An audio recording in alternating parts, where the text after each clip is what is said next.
En clase hablamos de diabetes pregestacional y ahora continuamos con diabetes gestacional.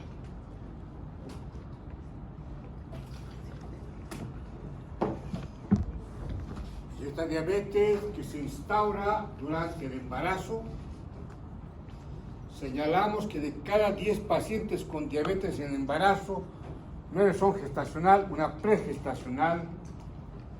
De cada 10 pacientes con diabetes gestacional, 3 a 5 de estas, los siguientes 10 años serán diabéticas. De cada 10 pacientes con diabetes gestacional, 7 de estas repetirán la diabetes del siguiente embarazo.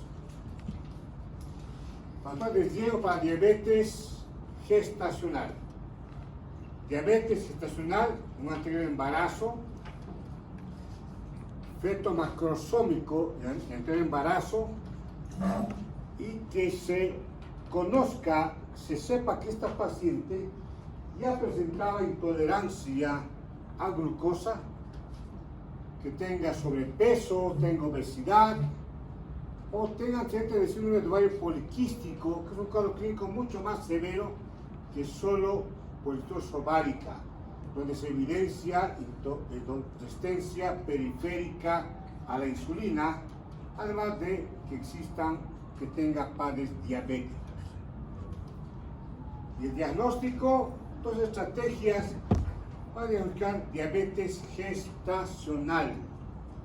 Estrategia 1, o de un paso, con sobrecarga oral de glucosa de 75 gramos. Estrategia de 2 pasos, té de cribado con sobrecarga de glucosa de 50 gramos.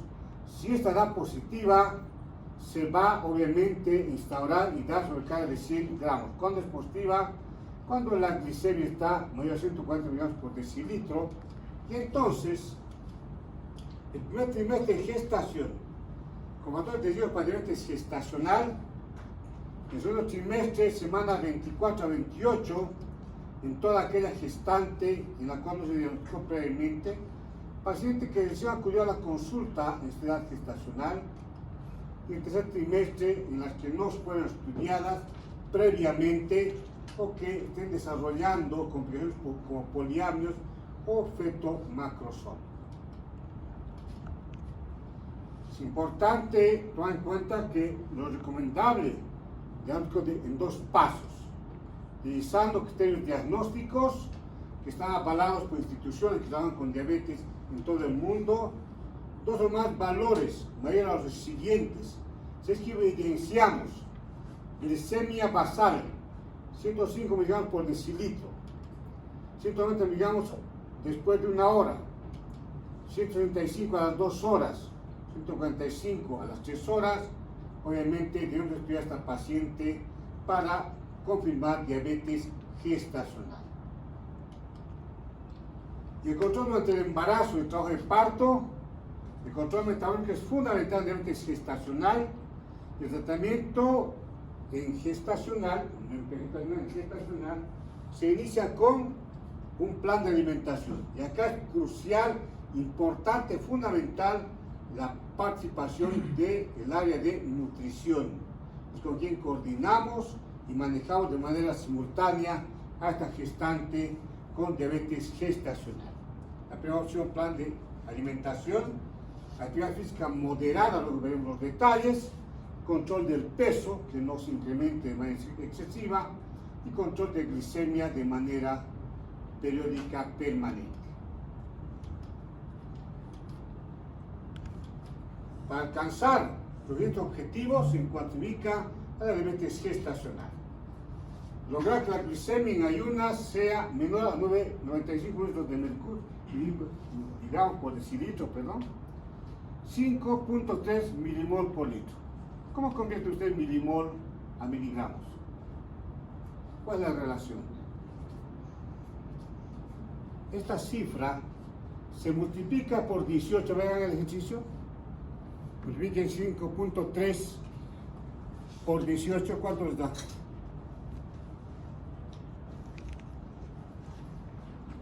¿Cuánto sale 5.3 por 18?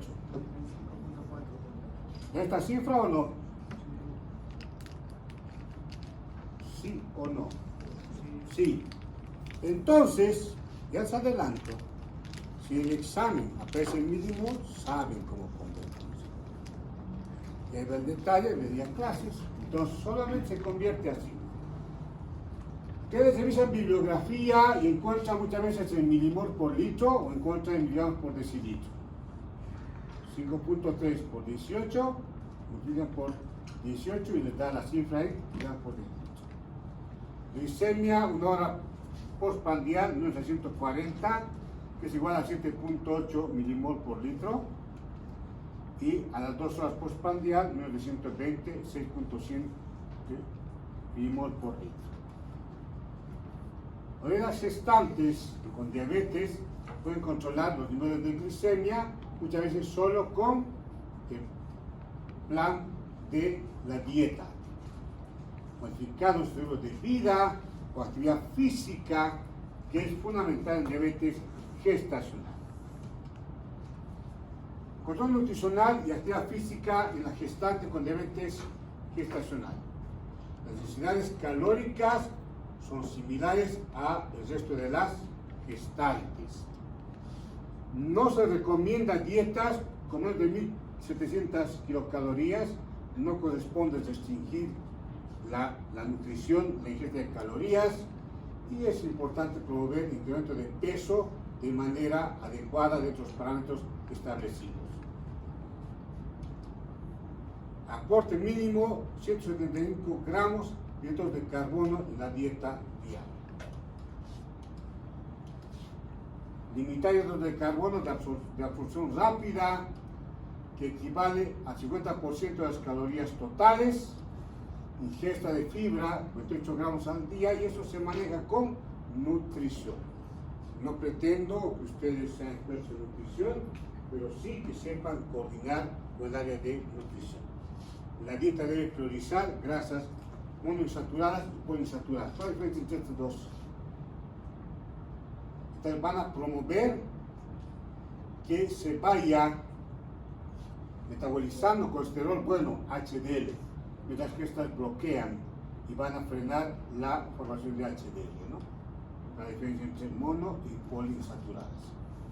Evitar grasas saturadas, obviamente, evitar grasas trans, no corresponde a una dieta mucho más sana, mucho más equilibrada al paciente gestante con diabetes.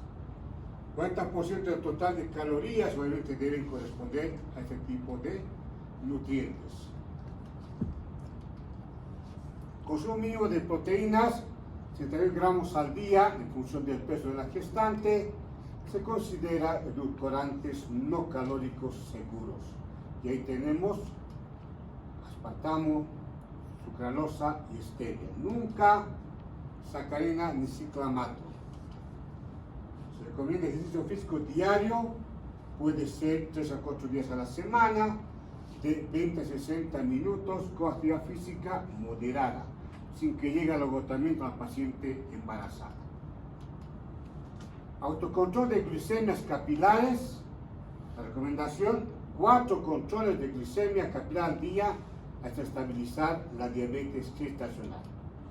Preprandial, postprandial en desayuno, preprandial, postprandial a mediodía o en la cena en días alternos. Lo recomendable es diariamente, modificando esta frecuencia según el resultado del perfil glicémico. Ya se estabilizó la paciente, nunca menos de 70 mg por decilitro de glucosa, y obviamente ya se va ajustando ante todo la parte de nutrición y de actividad física. 2 perfiles semanales, incluyendo glucemia pre-almuerzo, pre-cena, además de control de cetonuria. Si con las modificaciones de estilo de vida en 2 semanas no disminuye la glicemia que esté en parámetros de diabetes gestacional, entonces, ¿qué corresponde? 2 controles superiores a objetivo del mismo momento del día. En caso de subcrecimiento fetal, la biometría fetal está aumentando de manera exagerada a partir de la ecografía. De repente se requiere ya tratamiento, manejo farmacológico, porque no fue suficiente la dieta, no fue suficiente la actividad física de esta gestante. Insulina, agente de primera línea, lo primero que utilizamos. la insulina basal en caso de glicemias en ayunas elevadas. Entonces, más controles, siendo la dosis de inicio 0.1 a 0.2 unidades por gramo peso día. Para insulina prandial podría servir el cálculo de 0.7 a 1.5 unidades si hay obesidad o 10 gramos de hidratos de carbono en el desayuno. 0.5 o una unidad de obesidad por gramo de hidratos de carbono en comida y cena. Hay que equilibrarlo, ¿no? Y acá es importante el apoyo del área de nutrición. Se va ajustando la dosis de insulina, tanto basal como prandial, según control de glicemia en la gestante. La metformina tiene mucha controversia y artículos que no recomiendan el conocimiento oral, otros que sí lo aceptan, y solo se recomendará cuando sea una alternativa farmacológica, no de primera línea. La primera opción siempre será insulina. Y cuando obviamente hay dificultad en cuanto significa la administración de insulina, porque la paciente no acepta pincharse, cuando no sea posible un seguimiento adecuado, tal vez metformina, pero nunca glibenclamida. Control obstétrico, finalización de la gestación en paciente con diabetes gestacional. Control obstétrico similar a que se realiza en la gestante normal con alguna modificación. Seguimiento de las pacientes con diabetes gestacional. Incluye control ecológico adicional en la semana 28 a 36 para que pueda determinar macrosomía fetal, realizar verificación de poliamnios, feto macrosómico, semana 33 a 38 para información útil en cuanto significa a lo que es la biometría fetal. Es importante considerar que se tiene que planificar la finalización del embarazo en función de la evolución de la diabetes en la gestación. Gestantes con diabetes gestacional que presenten deficiente control glicémico, feto macrosómico, pacientes obesas, que exista otras comorbilidades, además de ser diabética, es hipertensa, por ejemplo, son las pacientes con riesgo de peores resultados perinatales. Objetivo prioritario de este grupo, seguimiento y control más estricto de la glicemia, hasta obviamente permitir que se pueda hacer un manejo como se realizaba a pacientes con diabetes pregestacional en casos severos. Finalizar la gestación en pacientes pregestacional bien controlada sea similar a población general. ¿Qué significa eso? Que si hay factores de riesgo y que se quiera insulina, la decisión sea individualizada. No se recomienda prolongar la gestación más allá de la semana 39 a 40. Ese embarazo tiene que concluir porque se supone que es un feto ya maduro. Y en el trabajo de parto, ¿qué sucede? En caso que requiera insulina o presente macrosomía, la paciente, similar manejo que objetivo metabólico de diabetes pregestacional. Por tanto, monitorизar glicemia que no sea menor a 70 miligramos por decilitro y tampoco más de 110. Y acá que no exista cetonuria, pues va a dar con laboratorio.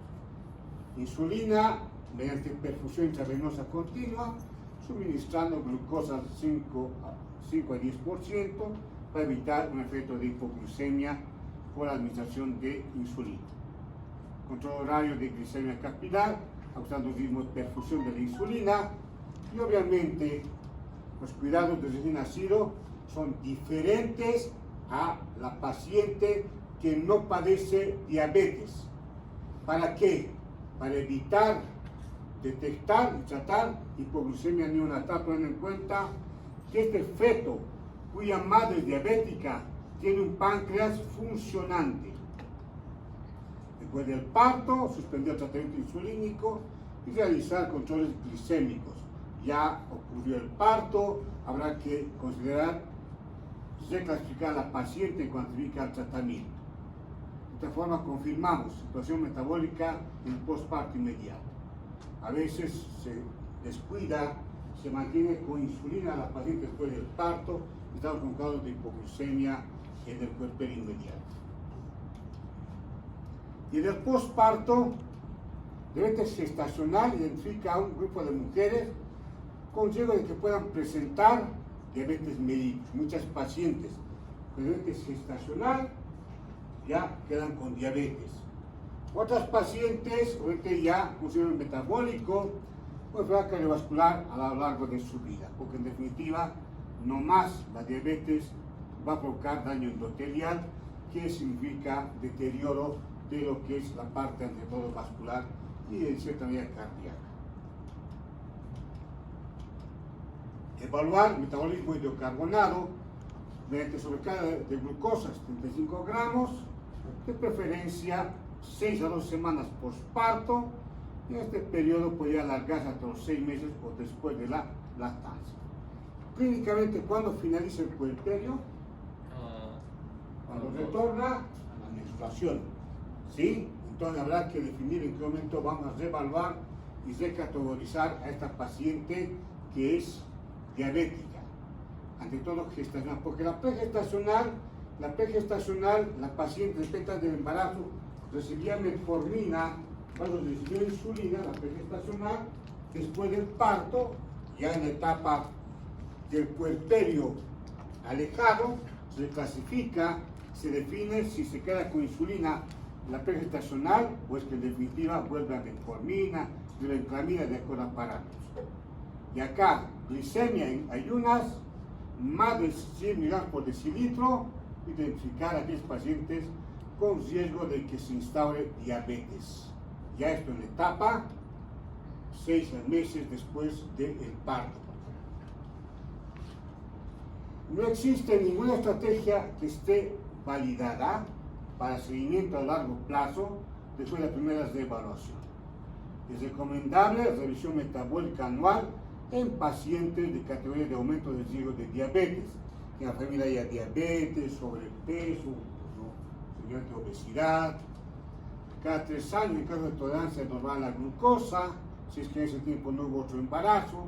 Evaluar también otros componentes del sistema metabólico de esta paciente y obviamente la lactancia materna no está contraindicada, hay que estimular, hay que recomendar a la paciente que esté en etapa de lactancia por el efecto de alto beneficio para la madre y para lo que es el niño o la niña.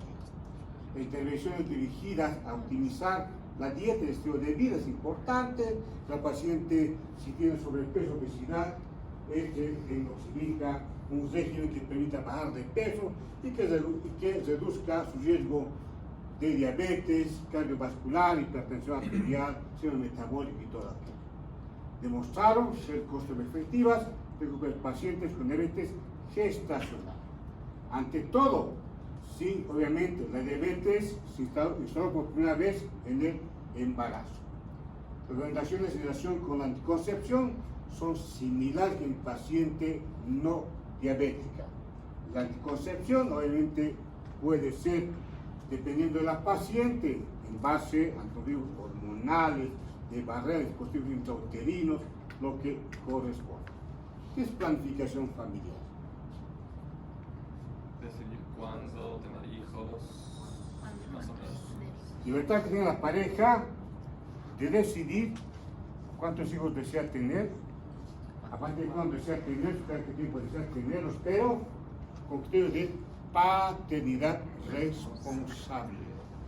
¿Y qué es control de la natalidad? Ver los nacimientos. ¿Quién define el control de la natalidad? ¿La pareja o el Estado? El Estado es quien decide el control de la natalidad. ¿Y qué es anticoncepción? ¿Qué es anticoncepción? Métodos para no tener hijos. Es la forma de evitar embarazos de dos personas sexualmente activas, heterosexuales, ¿no? Entre dos varones puede haber embarazo, entre dos mujeres puede haber embarazo, obvio que no. Entonces, métodos naturales, ¿podemos utilizar este tipo de pacientes? Sí. ¿Qué métodos anticonceptivos naturales conocen? Mela. El no tener relaciones sexuales. ¿No tienes relaciones? La abstinencia. Pero si es casada, abstinencia. Sí, pues sí, porque no. ¿Qué tiempo de abstinencia? El que tú decías. Hasta que llegue la menopausia. Hasta que venga la menopausia. O sea, nunca más. Puede ser si la pareja esté en un acuerdo. Sí. ¿Por qué no? ¿Será real eso? Decir, ya tenemos un hijo, hubo diabetes, no más embarazos, ¿sí? Y ya no relaciones. ¿Qué opinan? Sí. El método del ritmo. Claro que sí. Otra cosa es que la gente sea promiscua. No, todo es posible, también, todo es posible. Trabajemos con médicos. ¿Qué métodos existen? Métodos naturales anticonceptivos. El método del ritmo. Mela, ¿qué significa mela? ¿Qué significa mela? Método de lactancia y amenorrea, ¿cuáles son los 3 requisitos? Válido hasta 6 meses después del parto, ¿sí? ¿Con qué condición? Que esté amenorrea estos 6 meses. ¿Qué más? Lactancia materna exclusiva. Así funciona mela. ¿Qué otro método natural existe? ¿Te das cuenta el de tocar el moco cervical para ver más o menos cuánto vas a... ¿Cómo? El de... El moco cervical, el moco de bilis. Sí. Lo que hace la dama es retirar con un papel higiénico con los dedos el moco cervical y ver al final su elasticidad. Si a cada 7 centímetros de longitud, la elasticidad, la dama está en días fértiles. Menos de 7 centímetros, en teoría, la dama no es fértil. Ese moco cervical o de bilis. ¿Qué otro método natural hay? De ritmo. El del ritmo, ¿en qué consiste? O calendario. La dama dice, estamos hoy, ¿a qué fecha? 27 de agosto. Ella manifiesta que primero, 1 de septiembre, iniciará su menstruación, dura 3 días.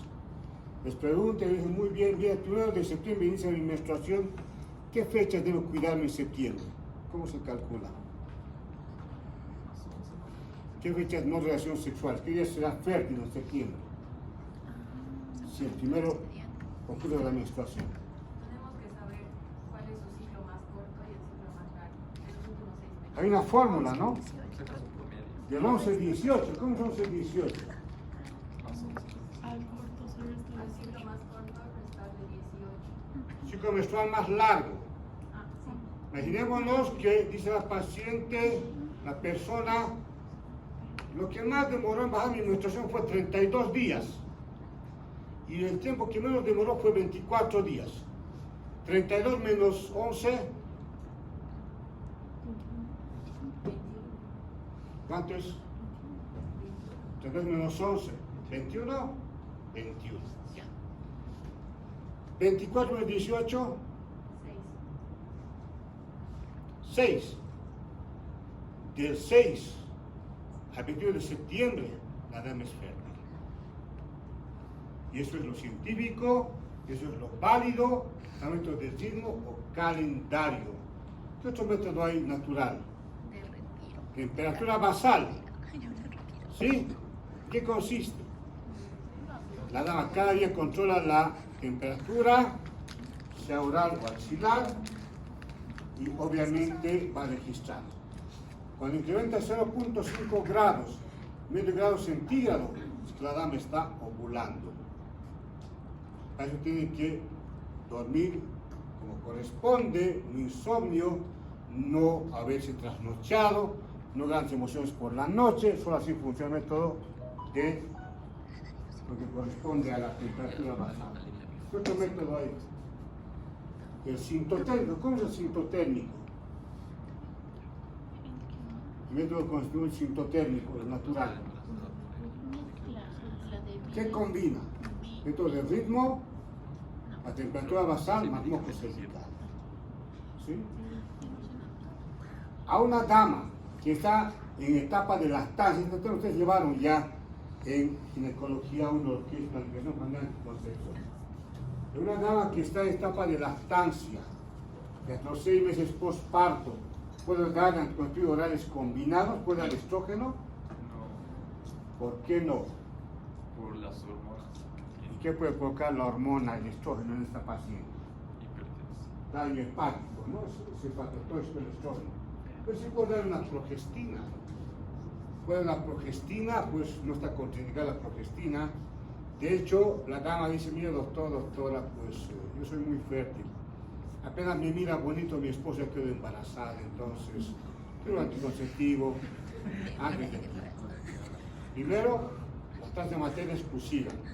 6 semanas después del parto, puedo colocar dispositivo intrauterino, puedo colocar té de cobre, puedo colocar el té de plata, puedo colocarle Gainefix, puedo colocarle té hormonal, sí o no.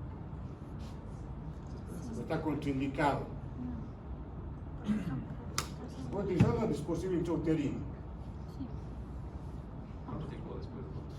6 semanas después del parto. 10 días. El útero ya volvió a su tamaño normal. Ya está en tamaño normal el útero. Ya obviamente el cuerpo está transcurriendo. No, creo que se espera 60 días. Sí, de hecho en 45 días ya el útero volvió a su tamaño normal, ya se repitalizó el endometrio, entonces ya la paciente es candidata a dispositivo intrauterino, así sea hormonal, o tiene levonorgestrel, el hormonal, sea té de plata, sea té de cobre, sea aleación plata con cobre, o sea Gainefix, que es un dispositivo en base a té de cobre. Doc, después de 45 días. ¿Qué? ¿Cuántos días dijo? 45 días. Después del parto, ¿no?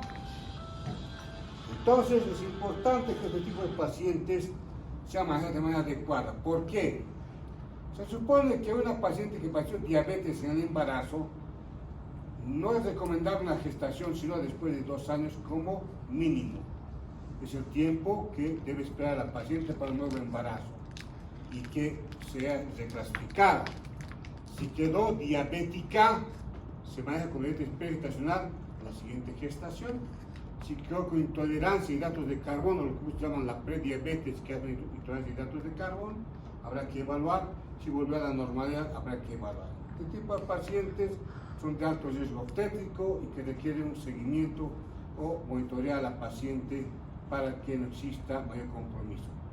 ¿Por qué los fetos de madre diabéticas tienen tendencia a ser macrosómicos? ¿Por qué un feto de madre diabética tiene tendencia a ser macrosómico? Pues eso no es real. ¿Por qué? Porque como la glucosa no entra en el organismo, la mujer. ¿El páncreas fetal es funcionante o no funcionante? El paciente no diabética es no funcionante. Porque es obvio pensar que una gestante no padece diabetes y tiene sangre con niveles normales de glucosa, transfiere la sangre con niveles normales de glucosa al feto para que el páncreas fetal secretaría insulina. No es necesario. Pero paciente gestante con diabetes, mucho más si es diabetes no controlada, transfiere al feto glucosa, sangre con niveles de glucosa muy altos, y el páncreas fetal tiene que secretar insulina. Relación anabólica, hormona de crecimiento, insulina fetal con la glucosa hacen que el feto tenga tendencia macrosómico. ¿Todo feto de madre diabética es macrosómico? ¿Todo feto de madre diabética es macrosómico? ¿Sí o no? No, solo ¿quiénes? Aquellos fetos cuya madre tiene diabetes no controlada. Entonces es importante este tipo de pacientes de clasificar control. ¿Algo más de diabetes? ¿Preguntas? ¿Dudas? ¿Comentarios sobre diabetes y el embarazo? ¿Qué quieren preguntar? Este es un manejo entre endocrinología, ginecología y nutrición. De manera de que la paciente tenga, obviamente, el menor riesgo posible, mucho más si es que en esta paciente diabética además existe hipertensión arterial. No olvidemos que dentro de la patogenia de la hipertensión arterial tipo preeclampsia, la vasculopatía materna previa es un factor de riesgo para hipertensión arterial, principalmente preeclampsia. ¿Preguntas? ¿Dudas? Una pregunta. Dime. En principio, dijo que uno de los factores de riesgo era la macrosomía en un embarazo previo. Claro, ¿Eso es porque se asume que probablemente tuvo diabetes gestacional antes o por así el es. mismo hecho de No, la resulta que la paciente de repente, muchas veces no hacen control prenatal. También no juega control prenatal y su bebé no tiene posible el percentil 90 en cuanto a peso, más de 4.000 gramos. Doctor, mi bebé fue grande. Hizo control prenatal, si alguna vez fui, pero me pedían en laboratorio, casi nunca me hizo falta de tiempo, más algún mes. Estamos asumiendo que esta paciente está repitiendo su diabetes en este embarazo. De repente, después de ese primer embarazo, no quedó diabética y volvió toda la normalidad. Ya dijimos, de cada 10 pacientes con diabetes gestacional, 7 repiten la diabetes en el siguiente embarazo. ¿Algo más? Muy bien. Entonces, ¿para cuándo está el examen? Falta todavía, ¿no? 17, 18. Los 5 temas más avanzados, yo creo. ¿No tanto? ¿Hace mucho? Pues con 4 nos quedamos. Con estos dos. Con este dos, por favor. No se angustien, tranquilos, les va a ir bien ginecología 2. Ah, no, 4. No tienes que sufrir, tranquilo.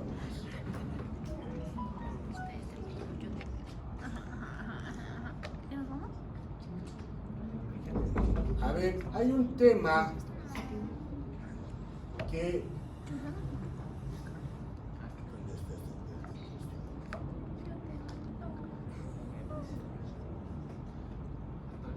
Se va a botar el productor, que se va. Vale, ya. Sí, sí.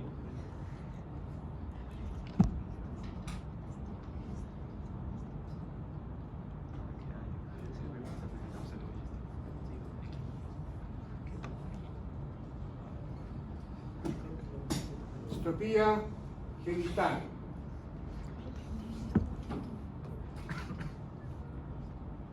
Proviene del griego dis, malo, topo, lugar. O sea, fuera de lugar. Situación anómala o desplazamiento de un órgano o una ectopía que salió de su lugar habitual. Por lado genital, una distropía se caracteriza por el descenso o desplazamiento hacia la vulva de las paredes de la vagina. Toma en cuenta que la pared anterior de la vagina corresponde a la pared posterior de uretra y de vejiga. La pared anterior de la vagina corresponde a la pared posterior de vejiga y de uretra. La pared posterior de la vagina corresponde a la pared anterior del recto. Entonces, cuando desciende el útero, desciende la cara anterior de la vagina, la cara posterior de la uretra, la cara posterior de la vejiga, la cara posterior de la vagina, la cara anterior del recto, colapso genital total. Descendió todos estos órganos por este orificio natural que es la vagina. Y esto es un tipo de hernia a través del hiato urogenital, ¿no? Finalmente es un hiato urogenital. Prolapso, del latín prolapsus, deslizar hacia adelante, caída, salida o procedencia de una parte o toda una víscera. Puede descender de manera total la cara posterior de la vejiga, la cara posterior de la uretra, la cara anterior del recto, la cara posterior de la vagina y todo aquello. Entonces, es ese descenso. De estar en su localización normal, obviamente va a descender. Acá descendió la cara anterior de la vagina, después la cara posterior de vejiga y uretra, descendió la cara posterior del recto, la cara anterior del recto corresponde a la cara posterior de vagina. Entonces, prolapso uterino, descenso del cuello uterino y del útero dentro del canal vaginal. Otros llaman histeroceles. La palabra cele, que viene de kele, de griego kele, hernia, tumor, pero de una tumoración o hinchazón, es lo que, como se define la palabra kele. Uretrocele. Protrusión de la uretra, de la cara posterior de la uretra, dentro de la vagina. No es un daño de la uretra, es un daño de los soportes faciales del Lowret. ¿Cuáles son los ligamentos de sostén del útero? ¿Ligamento ancho? ¿Sí o no? ¿Cuántas aletas tiene ligamento ancho? ¿Cuántas aletas tiene ligamento ancho para comprender todo esto? 3 aletas. ¿Cuáles son? Anterior. La anterior, ¿qué corresponde? Al ligamento redondo. Y la aleta media al mesosalpinx, ¿sí? Y la aleta posterior al mesovario. Escúchenme, a ver, para no complicarles, ese tema abordaron ginecología 1, anatomía del parto genital femenino en cuanto a elementos de soporte, sí o no. No. Porque si no abordaron, no van a comprender mucho lo que vamos a hablar aquí. ¿Abordaron? No. Ya, a ver.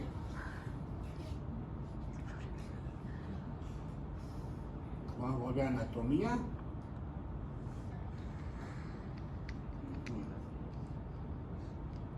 Ya, solo esa parte, para que se comprenda. Si no, voy a enredar y si se van a confundir. Caso anatómico.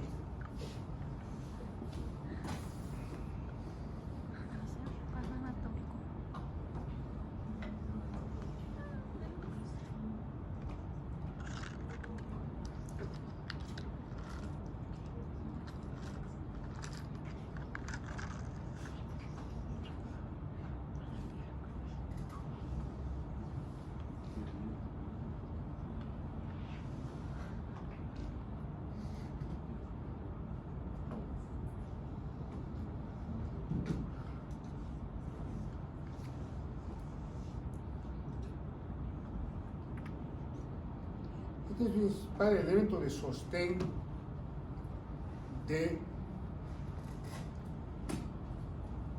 los genitales, especialmente del útero. Ligamentos anchos. Los ligamentos anchos, que se ve en la imagen, es como si yo tuviese en esta habitación un carril que vaya de extremo a extremo y resulta que voy a dividir con una cortina, ¿sí?, doble. No va el carril, va una tubería. Sobre la tubería yo voy a colgar una cortina. Y tiene a este lado tela, a este lado tela tiene. Entonces es un compartimento anterior, compartimento posterior. Entonces es la aleta anterior y lo que es la otra tela es la aleta posterior. Entonces, ustedes ven la parte anatómica, que está acá el útero, está la trompa uterina, ¿sí?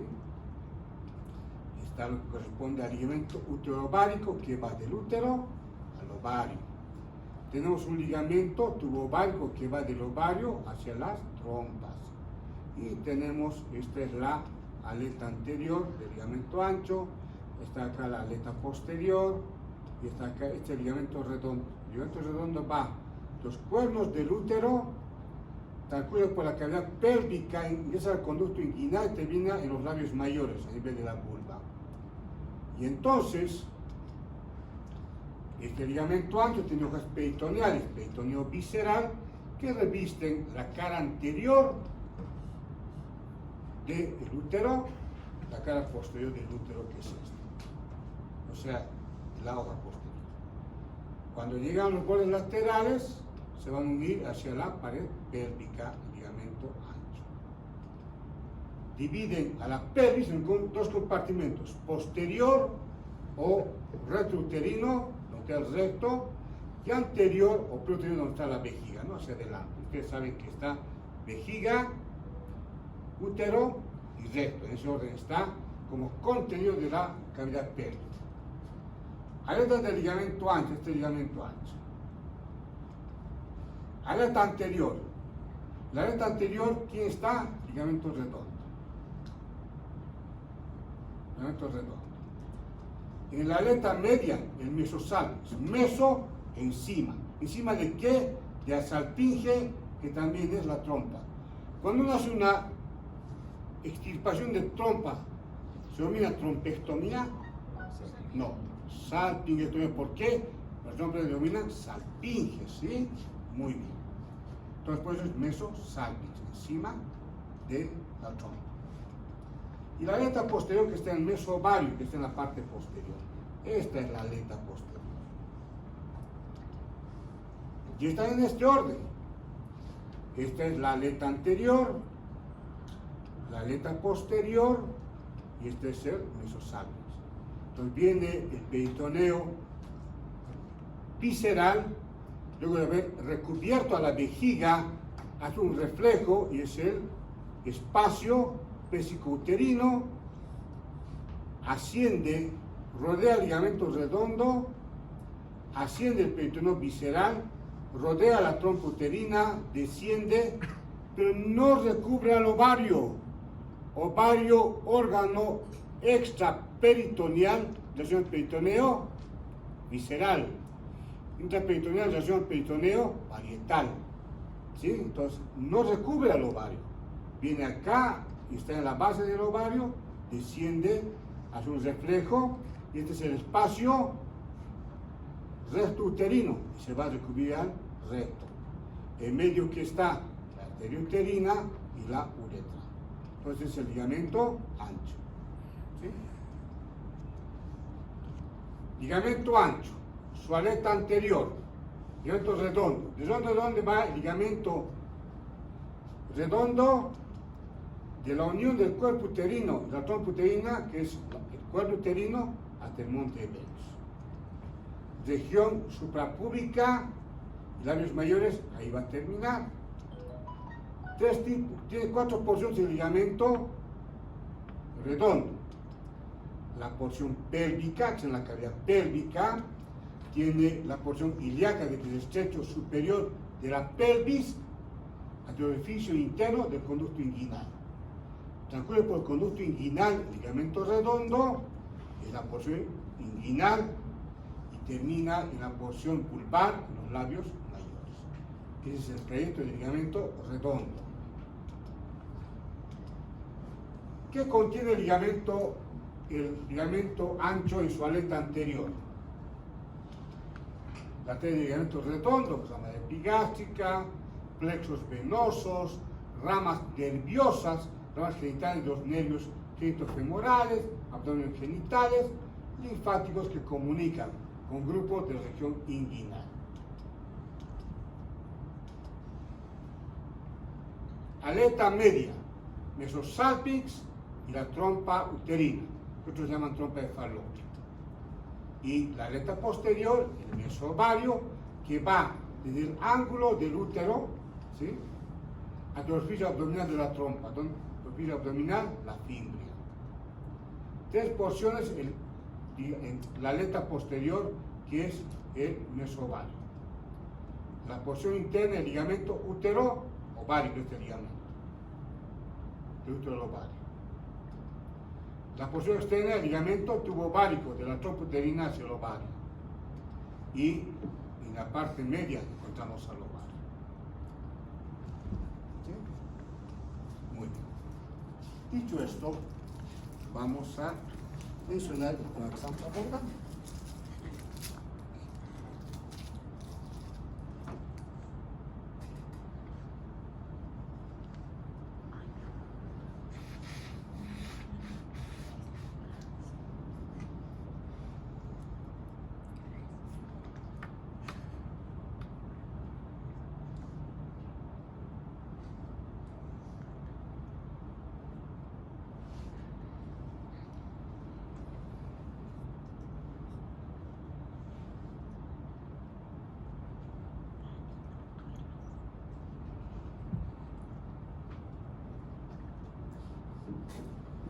Muy bien, entonces ya mencionamos lo que es prolapso uterino, los celes, uretroceles.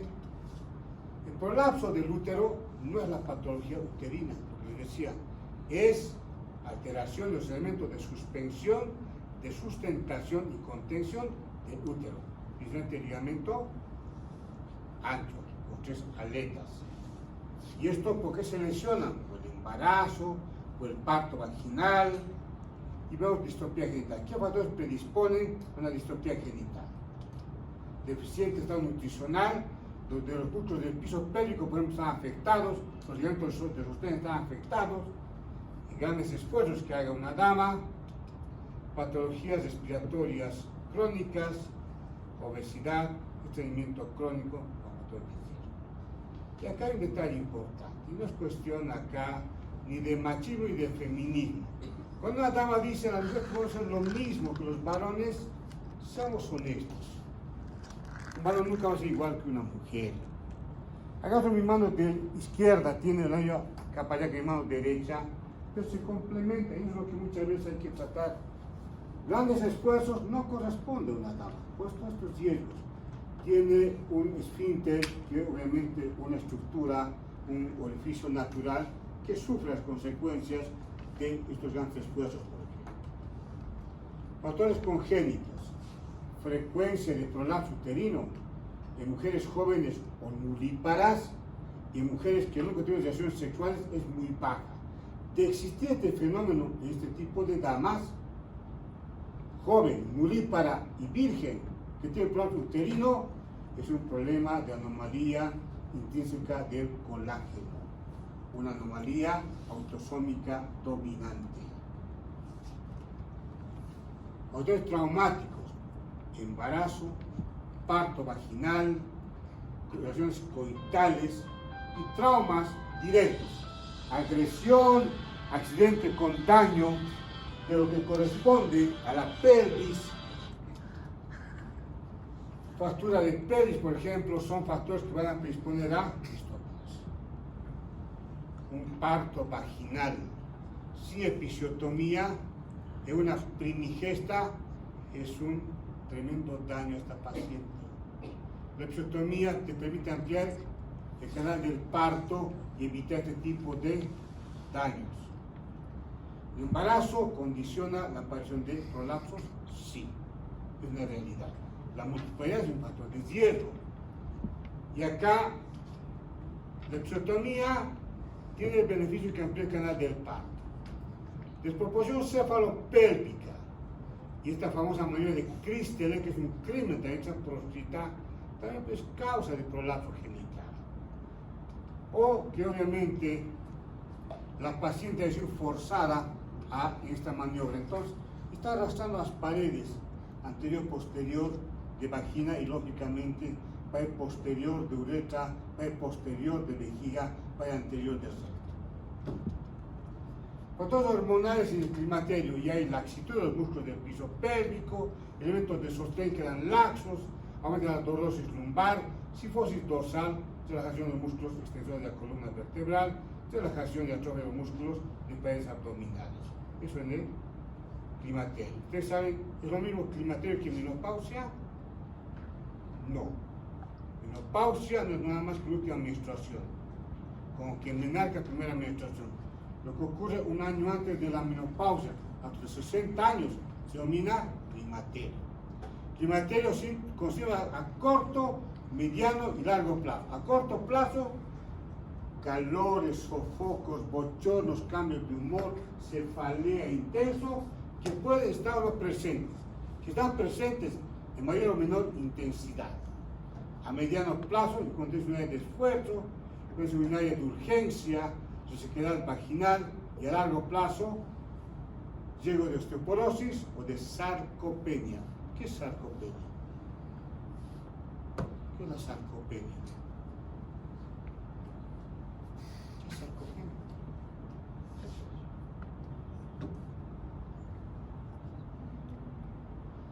Te estás durmiendo. ¿Por qué? No tienes que dormirte.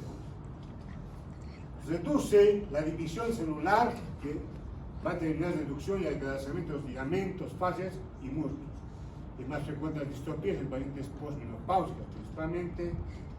Factores hormonales del climaterio, arterias van obstruyéndose, se van calcificando, la irrigación del músculo facial se reduce y se pierde el tono y la capacidad contráctil de los músculos. Tendencia a obesidad, aumenta la presión intraabdominal, obviamente. Es un prolapso genital total, está todo exteriorizado, el útero con las paredes superior y posterior de vagina. Las formas importantes se dan a un 10% de las mujeres, formas menores se dan un 90% de mujeres que tuvieron parto por vía vaginal.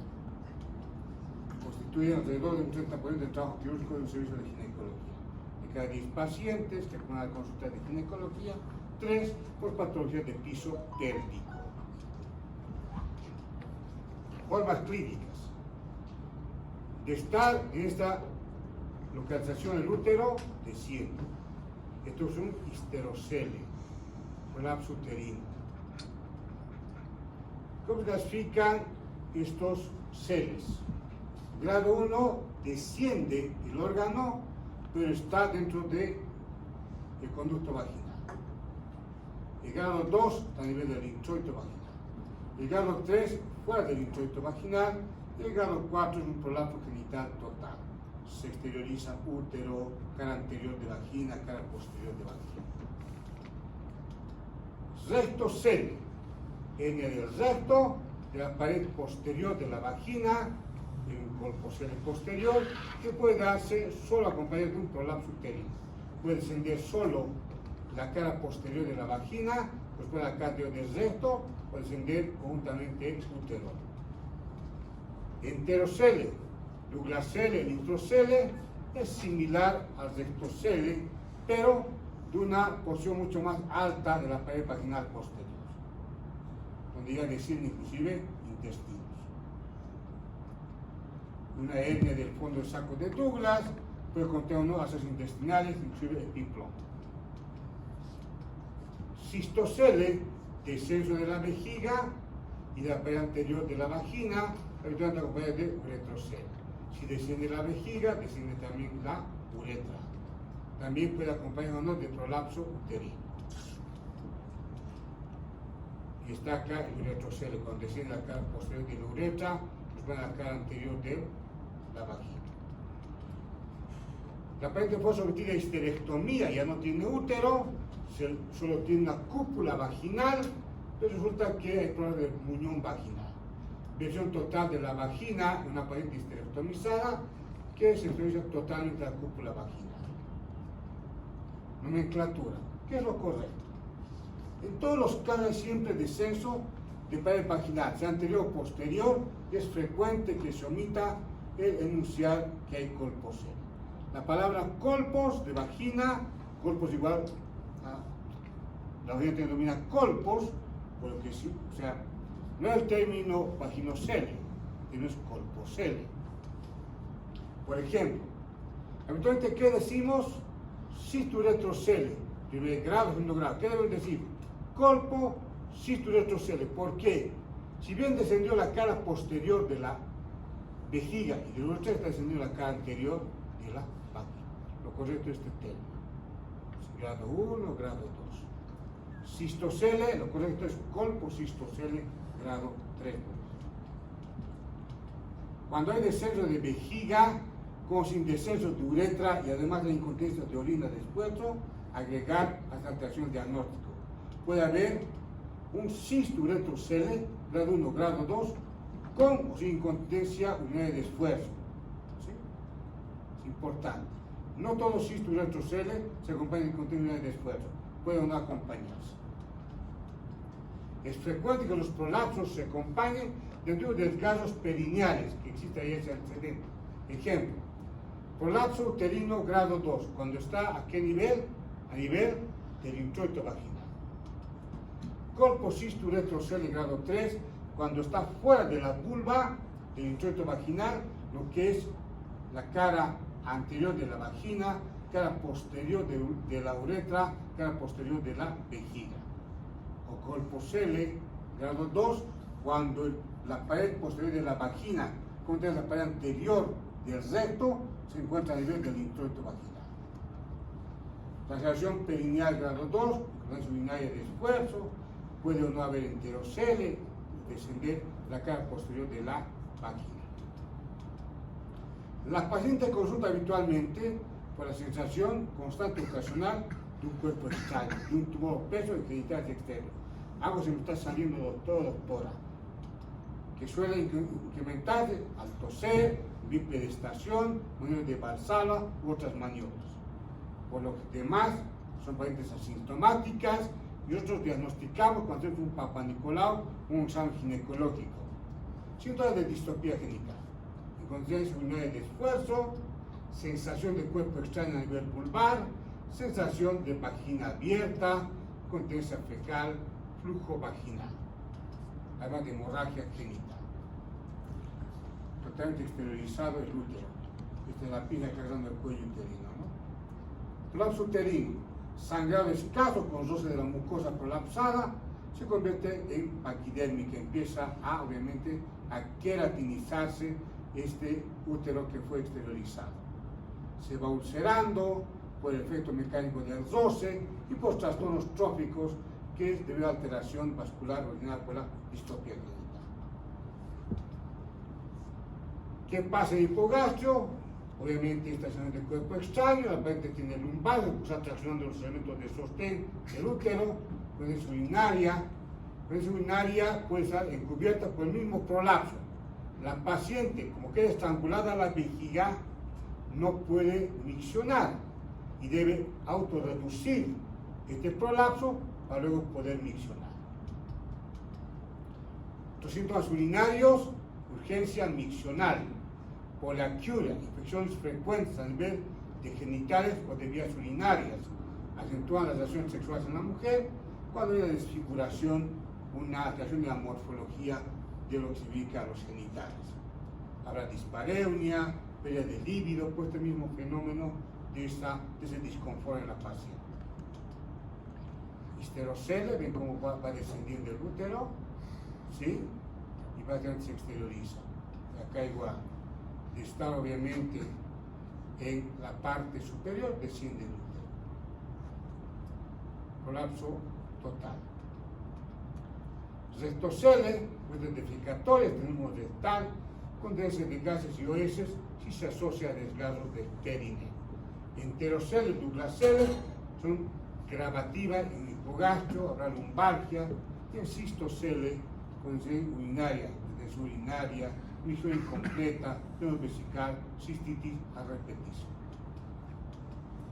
El examen físico: evaluar colocando a la paciente en posición ginecológica y hacer maniobras de Valsalva, que vaya tosiendo, y observamos cómo desciende la estructura en cuanto implica a vejiga, a recto y a vagina. Comprobar de cara a la cirugía capacidad vaginal, dimensión del vestíbulo, cómo es el tono muscular del piso pélvico, si puede o no reducirse este prolapso, y el tracto rectal coadyuva el diagnóstico diferencial entre rectocele y douglasele, y así evaluar el tono del esfínter rectal para evitar recidivas. Evaluar posibles incontinencia urinaria o anal a partir del daño prolongado de estos órganos. Luego diferenciar con tumores benignos, pólipos a nivel del cuello uterino, pueden ser pólipos cervicales, endometriales, quistes de Garner, lesiones malignas como obviamente a nivel de genitales, los tipos de cáncer. También diferenciar de distopía de la elongación cervical. A veces el cervix solo se elonga y esto hace confundir con un histerocele, por ejemplo.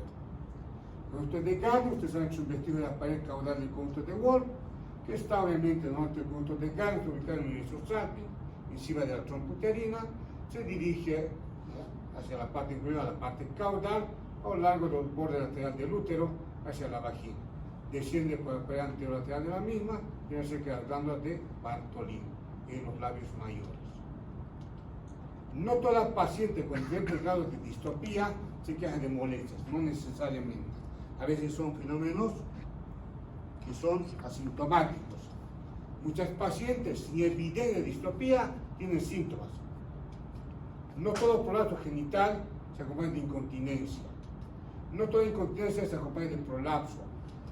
Si no se ve bien planificada la cirugía, naturalmente no se corrige la molestia y hay recidivas, como es el prolapso de cópula vaginal, por ejemplo. La explicación según órgano afectado. Prolapso uterino, falla del ligamento de sostén uterino, principalmente el ligamento ancho. Prolapso vaginal puede provocar, si es la pared anterior de la vagina, un corpuscle anterior, que corresponde a un uretrocele, con lesión del ligamento triangular, que tiene que ver con la uretra. Cistocele fue el ligamento de sostén pubo vesicuterino, que es la fascia que va desde el pubis, que cubre a la vejiga y al útero. Colpocele posterior, cara posterior de la vagina, que tiene que ver con rectocele, porque falla el tabique recto vaginal, cara anterior de vagina, cara posterior de vagina, cara anterior de recto. Douglasele o litrocele o enterocele, cuando falla el ligamento uterosacro, que va de la cara posterior del útero hacia el hueso sacro. Porque se enlonga el cervix, porque se va alargando el cuello uterino y nada más. El cuerpo uterino está en su localización habitual. Por grados de descenso ya lo dijimos: prolapso uterino, cistocele y rectocele pueden tener 3 grados que hemos mencionado. Descenso que no alcanza el plano del introito, primer grado. Descenso que está a nivel del introito vaginal, segundo grado. Cuando se exterioriza fuera del introito vaginal, tercer grado. Y el cuarto grado, prolapso genital total.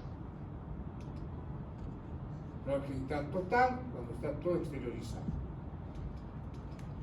Y la conducta, ejercicios de Kegel, recomendamos ensayos, técnicas de biofeedback, electroestimulación funcional para estimular la estructura muscular, ligamentos.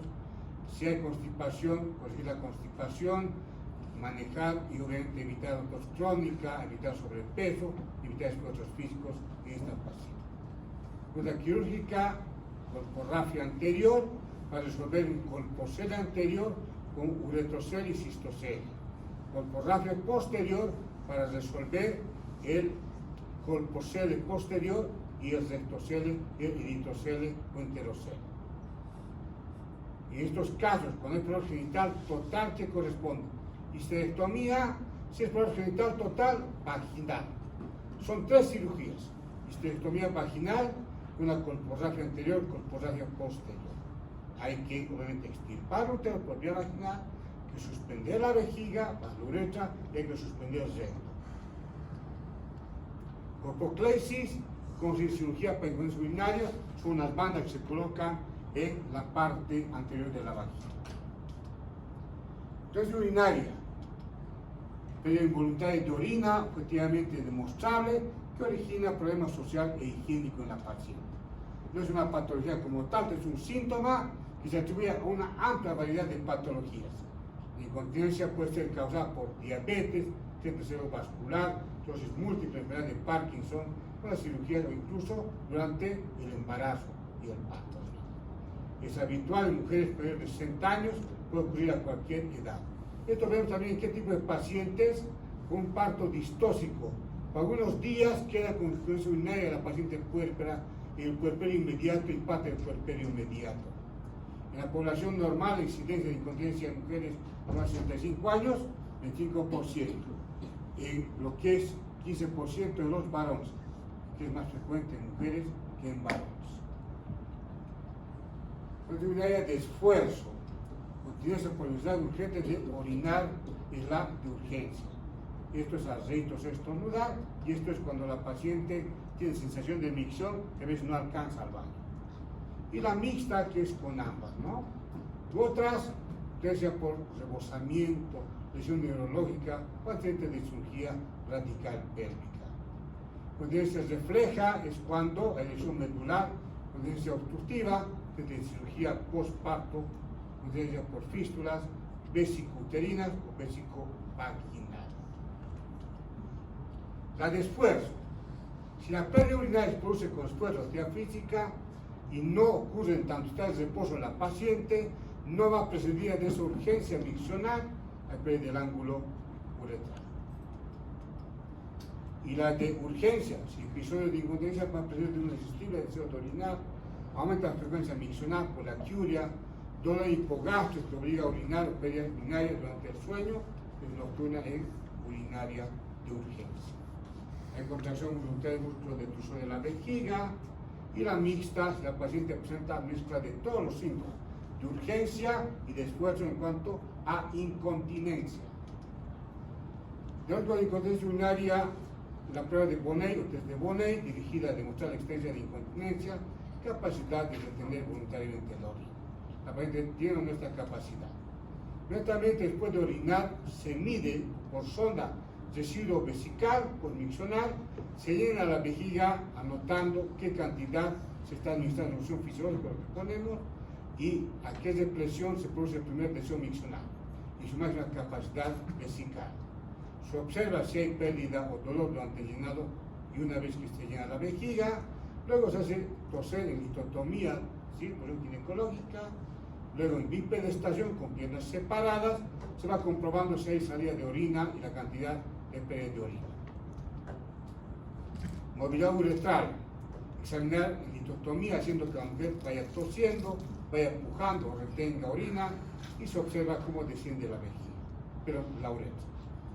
El test del hisopo, se coloca un hisopo en lo que es la uretra y se va viendo a qué ángulo hay la incontinencia urinaria. Encima de 40 grados es una uretra móvil que obviamente tiene un ángulo insuficiente para retener la orina. Y la conducta, esto vamos con urología, cuando indica suspensión de Purge, son puntos a nivel de la uretra en pared vaginal, se suspende ligamento de Cooper, la de Marshall-Marchetti Clamps, se colocan puntos paruretrales, hacia el cingler pubis, retroplastía Kelly Kennedy, puntos paruretrales, diferentes técnicas que manejamos con lo que es justamente urología. Cabestrillo banda vaginal sin tensión, cabestrillo banda vaginal sin tensión, que obviamente implantación de una banda de prolene que se llena de colágeno y se suspende la uretra para incontinencia urinaria, no para los seres. Y los ejercicios de Kegel, ustedes han escuchado los ejercicios de Kegel, son ejercicios que van a tonificar los músculos del piso pélvico. De estar tan debilitados estos músculos del piso pélvico, los ejercicios de Kegel pueden mejorar considerablemente. Y muchas veces la incontinencia urinaria también se va resolviendo de Kegel, siempre y cuando los seles no sean grado 2 o grado 3. Claro, si está fuera el útero, ¿de qué sirve el ejercicio de Kegel? ¿No? ¿Preguntas? ¿Dudas? Bueno, quedamos acá. Nos vemos el siguiente día, martes, en el mismo horario. Una buena noche. Venga, muy bien.